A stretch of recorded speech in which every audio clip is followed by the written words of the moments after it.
राष्ट्रवाद है इनका कि जब अंबेडकर इस देश में संघर्ष कर रहे थे ताकि इस देश के पिछड़ी जाति के, पिछाड़ दी गई जातियों के, महिलाओं के अधिकार के लिए इस देश में जगह हो, शिक्षा में उनके लिए जगह हो, प्रॉपर्टी में उनके लिए जगह हो, तो तब ये लोग उनके खिलाफ प्रदर्शन किया करते थे, रामलीला मैदान भर दिया करते थे।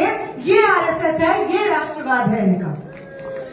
तो आरएसएस के केरला के एक आइडियोलॉग कहते हैं कि जंतर मंतर पे जो औरतें हैं रेपिस्ट मेंटालिटी की है, उनका रेप होना चाहिए, वो हमें जिम्मेदार ठहराते हैं। हम इस जिम्मेदारी को सराखों पे रखते हैं। आप बिल्कुल सही समझते हैं। इस देश के स्टूडेंट्स, इस देश के युवा आपको सत्ता में नहीं देखना चाहते हैं।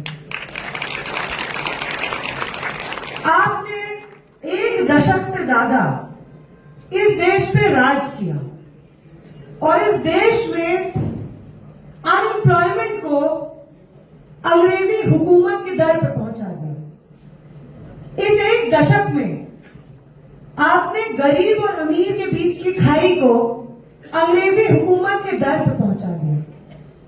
आप आए थे विकास का वादा करते हुए और आज सत्ता में बैठे लोगों के अलावा किसी का विकास इस देश में नहीं हो रहा है। इस 1 दशक की जवाबदेही आपसे इस देश के छात्र और नौजवान आज मांग रहे हैं और इसकी जवाबदेही आपको देनी होगी। ये जो मीटिंग हम कर रहे हैं, प्रोग्राम हम कर रहे हैं, इसका थीम है सब याद रखा जाए। तो क्या याद रखेंगे हम? क्या 20 तारीख को जो हिंसा हुई है सिर्फ उस हिंसा को याद रखना है हमें, या पिछले 1 दशक से हिंदुस्तान में जो बीत रहा है उसे भी याद रखेंगे हम? क्या हम याद रखेंगे कि 2016 में रोहित वेमुला की सांस्थानिक हत्या के बाद रोहित वेमुला की मदर राधिका अम्मा को भाजपा की सरकार सड़कों पे घसीट करके अपनी जाति प्रूव करने के लिए बार बार उकसाती है?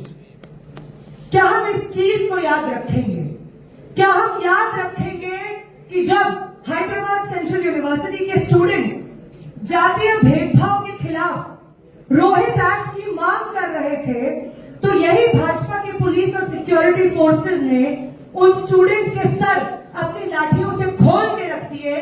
क्या हम ये याद रखेंगे कि नहीं रखेंगे? इसकी जवाबदेही, इसका जवाब आज आप हमें दीजिए।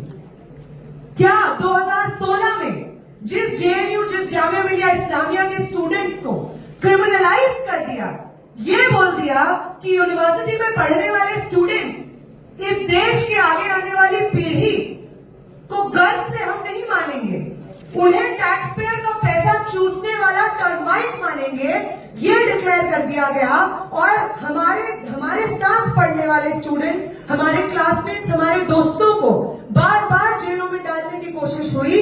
क्या हम ये याद रखेंगे? क्या हम ये याद रखेंगे कि यही महाराष्ट्र जहां से न जाने भीमा कोरेगांव के केस में कितने प्रोफेसर, कितने एक्टिविस्टों को जेल में आज तक बंद करके रखा गया है, क्या हम इसको याद रखेंगे? क्या हम याद रखेंगे कि जब भाजपा सरकार को मन करता है, जैसे मन करता है, इस देश की नीतियों को बदल देते हैं?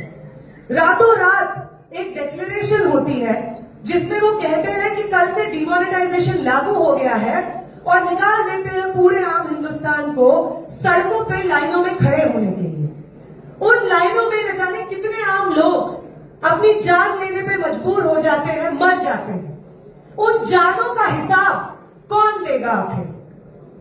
हम देखते हैं 2019 में एक बहुत बड़ा इक्वल सिटीजनशिप का आंदोलन चलता है। उस इक्वल सिटीजनशिप के आंदोलन में जो जामिया के बाहर स्टूडेंट्स प्रोटेस्ट कर रहे होते हैं, उनके ऊपर टीयर गैस शेल्स फायर किए जाते हैं, गोलियां चलाई जाती हैं और उसके विरोध में जब आम मुस्लिम महिलाएं अलग अलग कोनों में शाहीन बाग स्थापित कर देती हैं, तो उन्हें कहा जाता है कि 500 रुपए में बिकी हुई है ये औरतें। क्या इस जिल्लत को हम याद रखेंगे? क्या हम याद रखेंगे कि जब कोविड का लॉकडाउन लगता है तो जो भारी संख्या में मिसमैनेजमेंट सरकार की तरफ से होता है, उसके बाद जो यमुना में लाशें तैर रही होती हैं और उन लाशों की जवाबदेही जब जर्नलिस्ट और आम जनता सरकार से मांगती है, तो सरकार में बैठे लोग कहते हैं कि कोविड तो अंडर कंट्रोल है, कोई गैर जरूरी मौतें नहीं हुई है कोविड में। क्या हम इस जिल्लत को याद रखेंगे? क्या हम याद रखेंगे कि कोविड में रातों रात देश भर के मजदूरों को हजारों किलोमीटर चल करके अपने घर वापस जाने के लिए मजबूर किया था इस सरकार ने। ट्रेनों के नीचे आकर के पटरियों पे आराम कर रहे मजदूर मौत के घाट उतार दिए गए थे। क्या हम याद रखेंगे इस चीज को? क्या हम याद रखेंगे कि महाराष्ट्र में, झारखंड में, असम में हजारों एकड़ के जंगलों को अपने यार अडानी अंबानी के नाम कौड़ियों के भाव में कर दिया था इन लोगों ने? क्या हम इसको याद रखेंगे? क्या याद रखेंगे हम कि एक्सट्रीमिस्ट एक्टिविटी को खत्म करने के नाम पे आम आदिवासियों पे गढ़चिरौली में, झारखंड में, छत्तीसगढ़ में जिस तरीके की बर्बरता और हिंसा बरसाते हैं ये लोग, क्या हम याद रखेंगे उस हिंसा को, उस इंडिग्निटी को जो उन आदिवासी लोगों पे होती है? क्या हम याद रखेंगे उन किसानों को जिन्होंने 1 से ज्यादा साल दिल्ली के बॉर्डरों को अपना घर बनाया और 700 से ज्यादा किसान शहीद हो गए, और इस शहादत के बाद उन्होंने किसानों की मांगे फाइनली मानी? क्या हम उन किसानों की, 700 से ज्यादा किसानों की शहादत को याद रखेंगे कि नहीं याद रखेंगे? ये बात पूछी जा रही है। ये पूछा जा रहा है कि जब इस देश के यंग रेसलर्स, महिला रेसलर्स इंडिया गेम्स से लेकर जंतर मंतर पे यौन उत्पीड़न के खिलाफ बृजभूषण शरण को जेल में भेजने की बात कर रहे थे, तो ऊपर से लेकर के नीचे तक भाजपा के नेता लाइन में खड़े हो गए थे बृजभूषण शरण को डिफेंड करने के लिए। क्या हम इसको याद रखेंगे?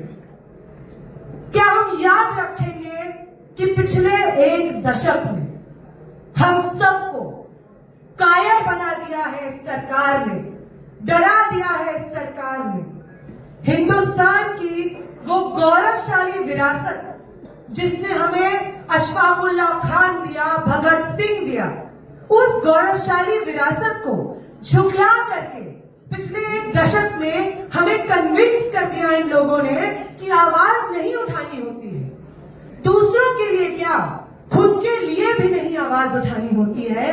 क्या हम इस चीज को भूल जाएंगे कि अपने इतिहास के साथ गद्दारी करते हुए हमें कायर बना दिया इस हुकूमत ने? क्या हम इस चीज को भूल जाएंगे?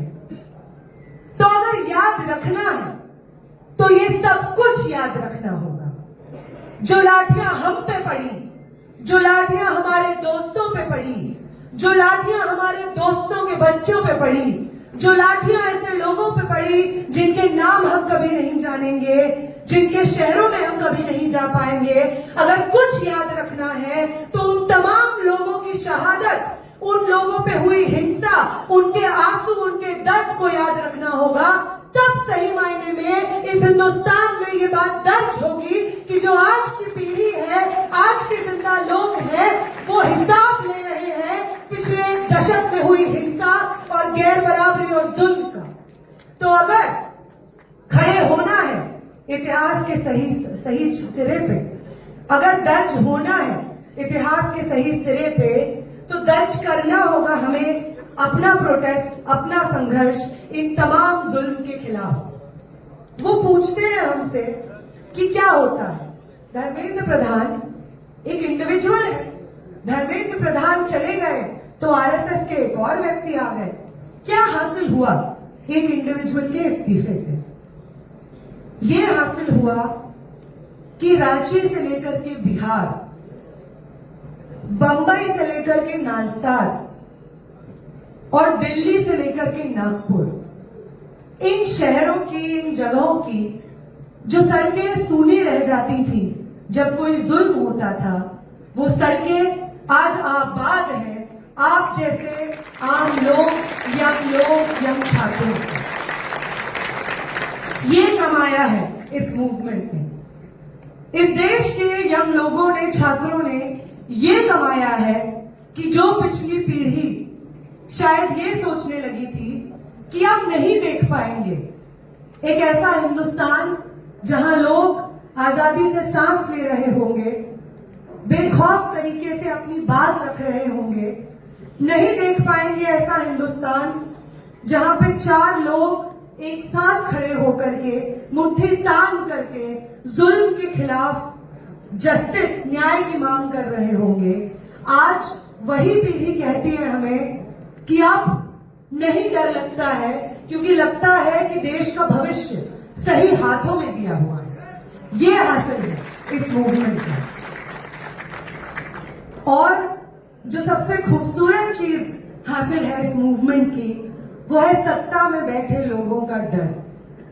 किसी भी लोकतंत्र में आम जनता को सरकार से नहीं, सरकार को आम जनता के गुस्से, उसकी जवाबदेही से डर लगना चाहिए। और आज ये डर भाजपा और आरएसएस के दिलों में घर कर बैठा है। इससे ज्यादा खूबसूरत बात इस मूवमेंट के लिए कोई नहीं हो सकती।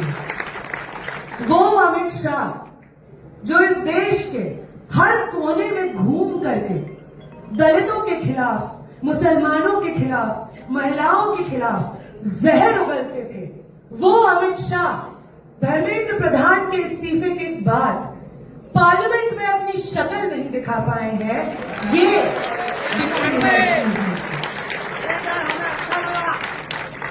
वो प्राइम मिनिस्टर जो नॉन बायोलॉजिकल होने का दावा करते थे, अपने 56 इंच के सीने के सामने अपनी तमाम नाकामयाबी को छुपाते थे, उस प्राइम मिनिस्टर को जेंजी की भाषा में बात करने के लिए 30-30 सेकंड की इंस्टाग्राम पे रील बनाने पे मजबूर किया है इस देश के युवा ने। ये कमाया है इस मूवमेंट में।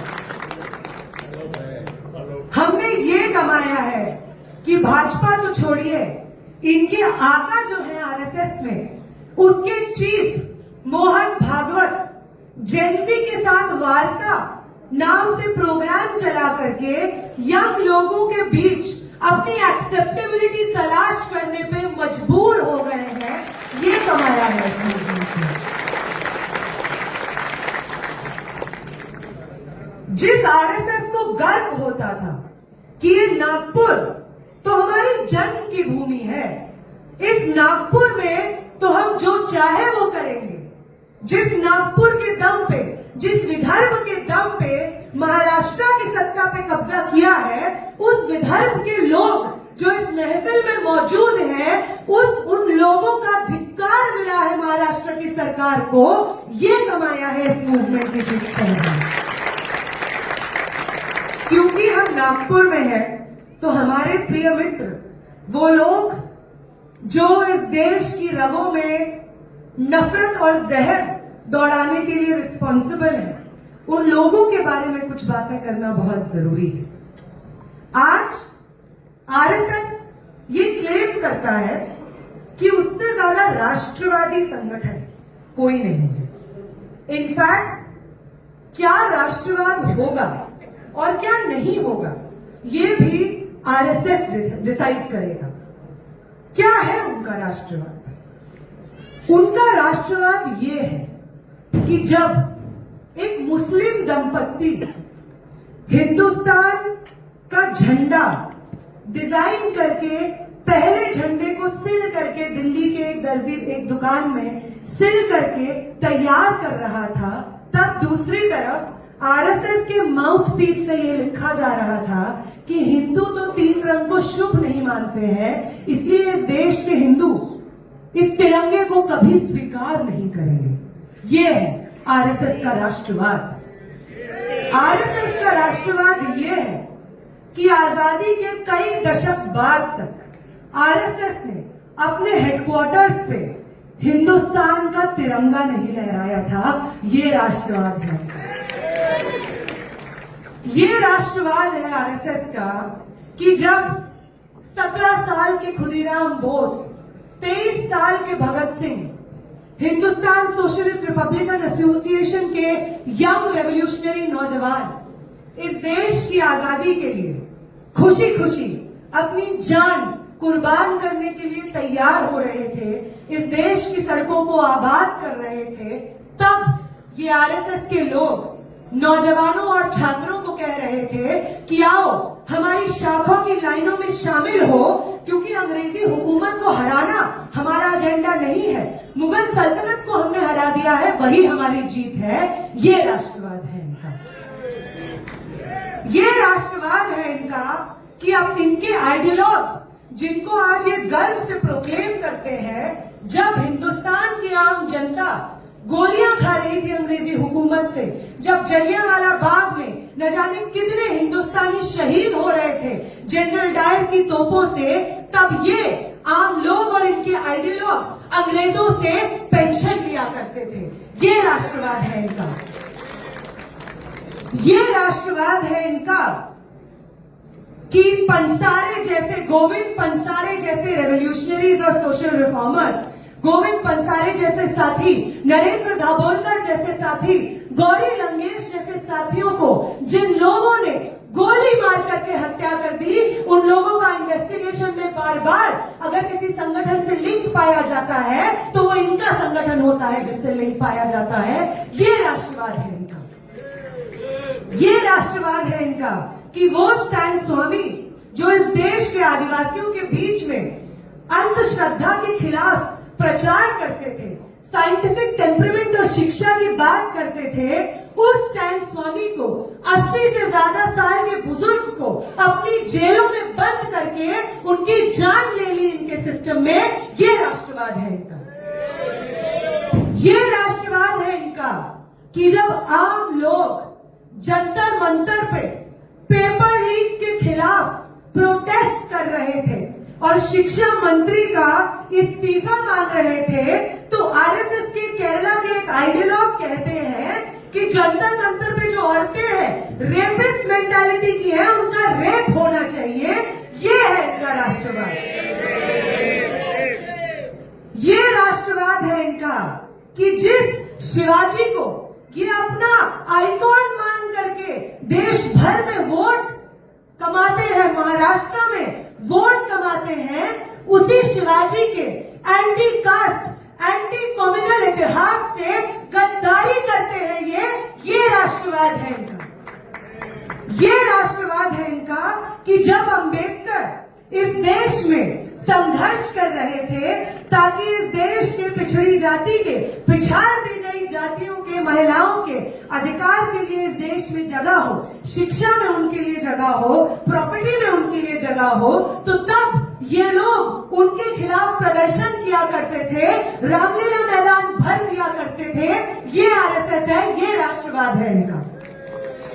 वो लोग जो आजादी के आंदोलन में, संघर्ष में कभी शामिल नहीं रहे, लेकिन मोहनदास करमचंद गांधी की हत्या करने में जिस इंसान का जिम्मेदारी रहता है, वो रहता है इनके संगठन से।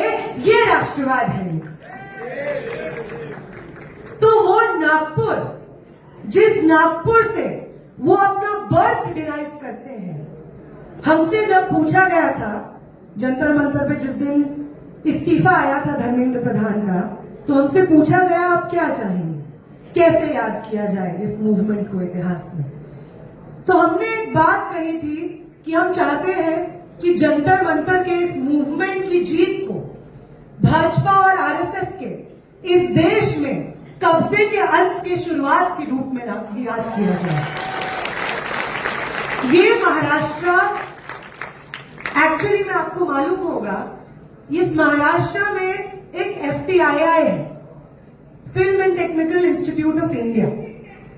इस इंस्टीट्यूट से भाजपा सरकार के खिलाफ पहला स्टूडेंट मूवमेंट लड़ा गया था और इसी महाराष्ट्र से जहां से भाजपा सरकार के खिलाफ पहला छात्र आंदोलन हुआ, मैं आप सब से ये उम्मीद करती हूं, अपील करती हूं कि इसी महाराष्ट्र में भाजपा सरकार के अंत के लिए भी आंदोलन यहीं से उसका आह्वान हो। मैं आप सबसे इस चीज की अपील करती हूं।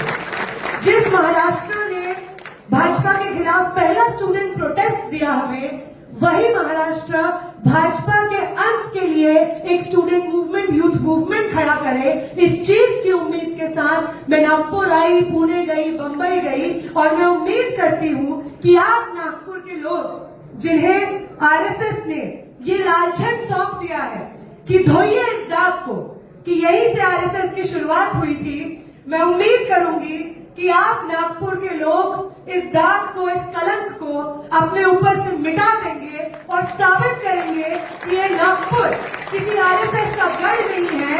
अगर ये नागपुर किसी चीज का गढ़ है तो वो लोकतंत्र का गढ़ होगा, वो संविधान का गढ़ होगा, वो जुल्म के खिलाफ न्याय की आवाज का गढ़ होगा। अगर वो किसी चीज का गढ़ होगा तो हमारे आजादी के आंदोलन के सबसे खूबसूरत मूल्यों का गढ़ होगा। ये आप प्रूव करिए आगे आने वाले सालों में, ये यही उम्मीद करूंगी।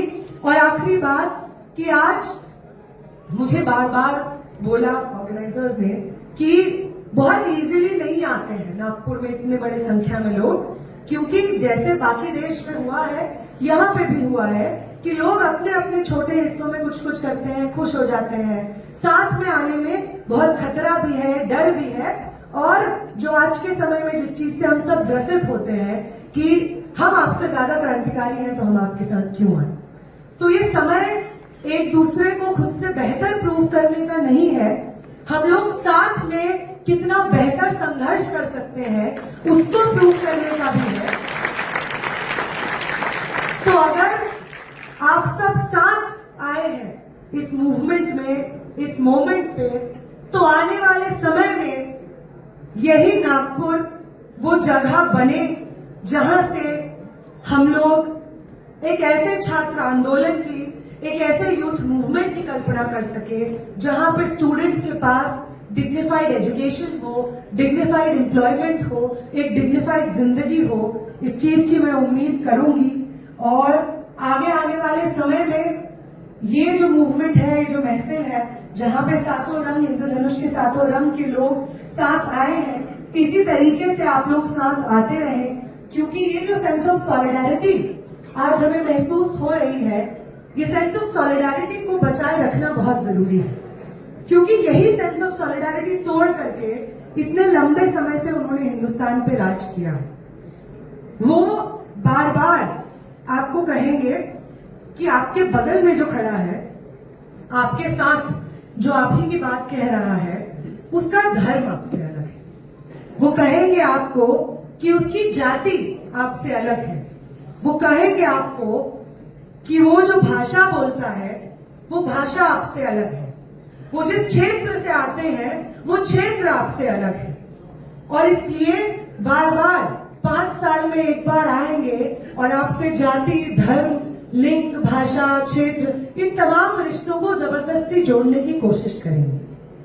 वो जब जब आपको बांटने की कोशिश करें, आपको ये बताने की कोशिश करें कि आप एक दूसरे से अलग कैसे हैं, आप बार बार उन्हें ये बात याद दिलाइए कि ये हिंदुस्तान किसी एक मैं से नहीं बनता है, ये Hindustan we the people of India से बनता है। और ये we the people of India है जिनके लोकतंत्र में आप राज कर रहे हैं। और ये we the people of India अब चाहते हैं कि आप कुर्सी छोड़िए, क्योंकि ना आपसे कुर्सी संभल रही है, ना ये देश संभल रहा है। तो we the people of India आपसे विनम्रता से अपील कर रहे हैं कि आप सत्ता से या तो रवाना हो जाइए, या आगे आने वाले समय में आपको न सिर्फ पार्लियामेंट से बल्कि अपने दिलों से, अपने ऑफिसेज से, अपने घरों से, अपने मोबाइल स्क्रीन से हम अलविदा कहने वाले हैं। बहुत बहुत शुक्रिया कि आप इतने लंबे समय तक इतने पेशेंटली मुझे सुनते रहे। और आपसे कहेगा कि आपको आगे आना होगा, जोखिम उठाना होगा, हिम्मत दिखानी होगी और आपको बार बार भविष्य के इस चैलेंज के सामने खड़ा होना है इसी हिम्मत और सॉलिडारिटी के साथ। अगर भविष्य और इतिहास के ये जो चैलेंज के सामने हम कमजोर पड़ जाते हैं तो वो देश हमारा जिसको बिखेरने की पूरी कोशिश कर रहे हैं ये लोग, जद्दोजहद में लगे हुए हैं ये लोग, उस देश को समेटने का हमारे पास ये आखिरी मौका भी हमारे हाथ से चले जाएगा। तो आगे आने वाले भविष्य के हर संघर्ष में सॉलिडारिटी के लिए आप सबको ऑल द वेरी बेस्ट। मैं उम्मीद करूंगी उस देश की सड़कों पे हम भी रहेंगे, आप भी हमें मिलिए और एक साथ हम लोग इस देश को फिर से कैसे